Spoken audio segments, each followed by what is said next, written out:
All right, everybody. Welcome to episode 146 of Psycho's Platters. Um, I've talked to a few people in the vinyl community about this particular episode in advance. Um, Mr. Mayo being one of them, who I like Joe. Joe's a good guy. Yeah. There's a. You know what? I'm gonna tell you the truth, guys. I don't know any bad people in the VC right now, and I hope to keep it that way too. So, where's my long-windedness? What is the mighty Psycho? As people have told me. They call me Mighty Psycho. What is the mighty Psycho getting at in this particular episode of Psycho's Platters? This particular episode is going to be another album review. Now, what I mean by album review, no, it's not the physical album yet. That will be coming in November. We're talking about this. As everybody knows, in the VC, not only am I a Monkees fan, not only am I an Elvis fan, I'm a Beatles fan too. The Monkees and the Beatles are tied in my musical heart for number one. I know. Some people go, that's not possible. Yes, it is, because it's me. It's my crazy musical insides. But I want to talk about today the brand new. They're calling it Live at the Hollywood Bowl. It really, but this, how do I explain this? All right, I like the picture, but I don't really like that this smacks of a promotion. Okay, that's the only downside to this. Forgive me, it's the only downside I have of this. I really honestly think they should have done one of two things. They either should have gone off and maybe made a slight alteration to the original 1977 Beatles LP, Beatles at the Hollywood Bowl. Because it didn't say Live at the Hollywood Bowl, it says Beatles at the Hollywood Bowl in 77. Which, of course, that was the only thing that we had legitimate release of during the Beatles' heyday. It was the only legitimate release. George Martin worked through those tapes in 77. He did the best he could with the 1970s recording technology. The Beatles all signed off on it. Therefore, it came out. Now you're looking at 2016, almost 40 years later, and we get the CD. The first legitimate CD reissue of those Hollywood Bowl shows from 1964 and 1965. What am I talking about? Of course, about the tie-in of the Ron Howard directed documentary, 8 Days a Week. I'm looking forward to seeing it, to tell you the honest truth. I think it's neat that they concentrated on the 62 to 66 years, all right? That was a different time for them. The band was always in a bubble, if you think about it, okay? But for those 4 years, they were really in the bubble because they were more in the public eye. They were rushed around from concert to concert. It got old after a while. So, we get the original 13 tracks from the Hollywood Bowl show, and then, thanks to Giles Martin and almost 40 years of advancement in recording technology and the being able to enhance the original productions and saving the tapes and stuff, we get 4 more songs that were not on that original 1977 release. Let me go through this very quickly, even though I know this is going to be redundant for some of you people, but just let me please tell it for the people that haven't got it yet. So, on the original LP, Twist and Shout, She's a Woman, Dizzy Miss Lizzie, Ticket to Ride, Can't Buy Me Love, Things We Said Today, Roll Over Beethoven, Boys, A Hard Day's Night, Help, All My Loving, She Loves You, and Long Tall Sally, with the 4 additional bonus tracks. And from what I can read here, 2 of them are from the 64 concerts. You Can't Do That, and I Want to Hold Your Hand. It's from the 64 shows. And then Everybody's Trying to Be My Baby and Babies in Black from the 65 shows.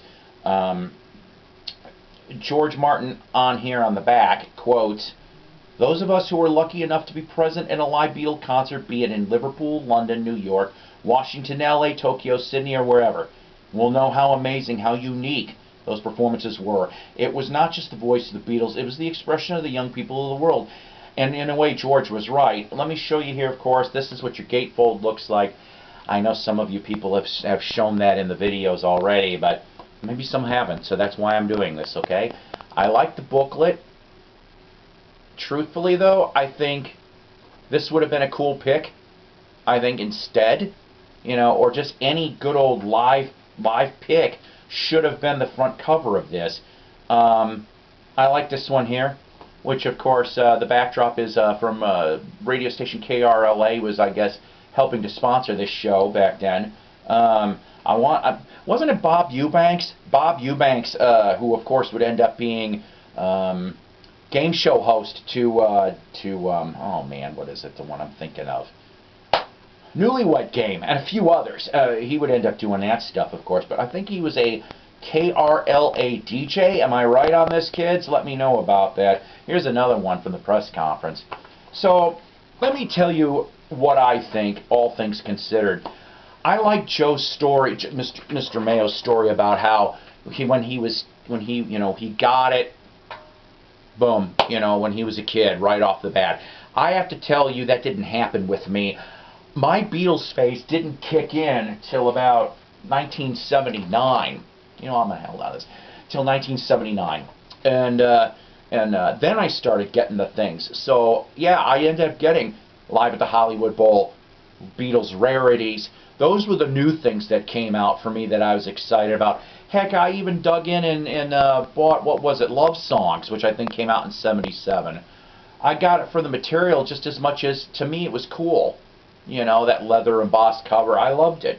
And then I went backwards into the Beatles catalog. I've always liked the Beatles since I was a little kid. It's just I didn't start appreciating them till now. So I know I'm long-winded, but so let me get to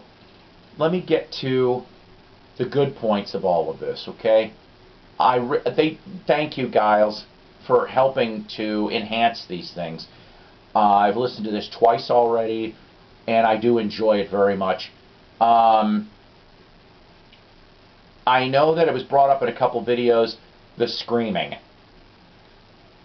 You know what? What do you expect from a 64, 65, 66 a popular band? Heck, even the Monkees Live 67 is like that. A lot of screaming. But you know what? I mean, recording technologies were different back then. What is it? I don't even think they had stage monitors exactly, so they could hear themselves. So what I'm getting at with this is that we're lucky and blessed to be able to have this as a document, as a historical piece in the Beatles' career, that us on the outside that didn't get to go to any of those Beatle gigs could say, so this is a slice of what it was like. Saying that, I'm going to go off and bring up some other things, all related to the Beatles live experience. So bear with me. Always powered by coffee. I'm doing this as a late night episode again. Here's what I want to get at, I guess. Being that I brought this up before, Beatles Anthologies, Volume 1 through 3 came out 20 years ago, 95, 96, okay? Those 3 volumes. And I have brought up before about how there should be at least a 4th anthology volume. Here's what okay, I'm glad that this came out once again. I know I'm being redundant. Bear with me, please. Be patient. What I guess I'm getting at is this. Maybe sometime next year, maybe, wouldn't it be cool if they went off Apple Core EMI? Wouldn't it be cool if they were able to get multiple sources of live material and not just this? Now, saying that, we know that there's, the video from the Washington 64 show. You have the Beatles at Shea, which I am told that that is coming out on a CD, DVD next year. Good for Apple Corps on doing that. I went on a few websites. A couple of them I will give a shout out right now. I went on to Steve Hoffman's music forums. I went on there and read on some things. And I also went on to Wogblog. And I went on to Beatles Source. So a lot of this stuff I'm going to talk about mainly came from those three sources. And a couple other little pieces were different things that I recall reading over the years. Okay? So, some different things though, Beatle live shows that are known. I know this isn't going to be perfect, but bear with me. This is stuff I jotted down. I did happen to come across on Amazon, and yes, it had Japanese writing. Is it a bootleg? Yes, of course it is. But you can get from Amazon right now. It's the Atlanta '65 and Vancouver '64 shows. Yeah, you can get that in a CD form right now. I saw that, $16.99 plus tax. I know it sounds like a commercial, but I'm trying to give you examples here. So I'm led to believe that the sound quality on those particular pieces is at least down the middle. Alright? So that one I can tell you right off the bat on Amazon. Alright? I thought that was pretty cool. They brought up positive reviews. The set lists are there. Go look on that particular piece. Through the Steve Hoffman music forums, there was a comment mentioned that Mal Evans recorded a lot of Beatles sessions and live shows as well. That's actually kind of sort of true. I remember reading in several different Beatle-related books that Mal did have a tape recorder and a camera and other things during a lot of that stuff. He was privy to a lot of things, so I can believe this. I am going to bring up again, though, about the Hamburg tapes, the Star Club tapes. Yes, we know about that. It was a quasi-legitimate source. Sound quality ain't that great, but guess what? It was a historical purpose, right? So, we got Washington 64, Australia 64. Another thing that was brought up on there was that there is 2 NME concerts in England, and what that would stand for would have been New Music Express. New Musical Express. It was a magazine over there that was very hotly read, very popular in the 60s. They did 2 shows, one in 64 and one in 65, but each show they only performed 5 songs. So I mean, but for a combination, you got 10 songs right there. Also, I guess I'm led to believe there's barely any film of the 66 tour and late 65 UK tour.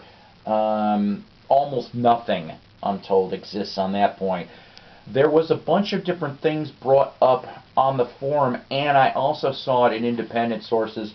What about the Carnegie Hall 64 concert? Well, based on what I've read, and if you want the long-winded story, go on Steve Hoffman Music Forum. It's on there under a Carnegie Hall post. But it says that that Carnegie, and this I thought was surprising, never made archival recordings. The Carnegie Hall itself never made archival recordings of its own. According to Brown Meggs, who was the East Coast head of Capitol Records at the time, he insisted it was recorded, but there are reports that the Musicians Union, the Federal Musicians Union, along with the fee the record company would have to pay, which at that time was $300 for the recording company to be allowed to record at Carnegie Hall, could have possibly killed that whole entire deal, period. Another thing here, McCartney recently said that the August 66 Candlestick Park concert was recorded. It was recorded in audio. Some say it was even filmed, but you know, they would know that, not us. Now, I want to bring up 2 other concerts that I think that are as note. Actually, you know what? Let's go with the older material first, and then I'm going to give you a little bit lengthier story about the other one, which to me I thought was amazing. This next piece I'm going to tell you about comes from BeatlesSource.com, which I've actually read stuff from them in the past. Very good website to look at, so go check that out if you're a Beatle fan and you have time. This happens to be about a story about something that was auctioned in 2005. We are talking about the August 19th, 1966 Memphis shows. Both of them, the afternoon and the evening shows, were recorded in 2005. They were put up for auction.